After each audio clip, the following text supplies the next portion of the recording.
মালদাতে ভারতীয় জনতা পার্টির পক্ষ থেকে 12 ঘন্টা বন্ধ ডাকা হয়েছে। বন্ধকে কেন্দ্র করে বুধবার সকালে পুরাতন মালদহ শহরে ব্যাপক উত্তেজনা।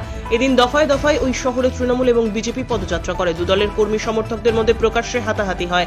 ধস্তাধস্তিতে জড়িয়ে পড়েন তারা। পুলিশ পরিস্থিতি নিয়ন্ত্রণে নিয়ে আসে।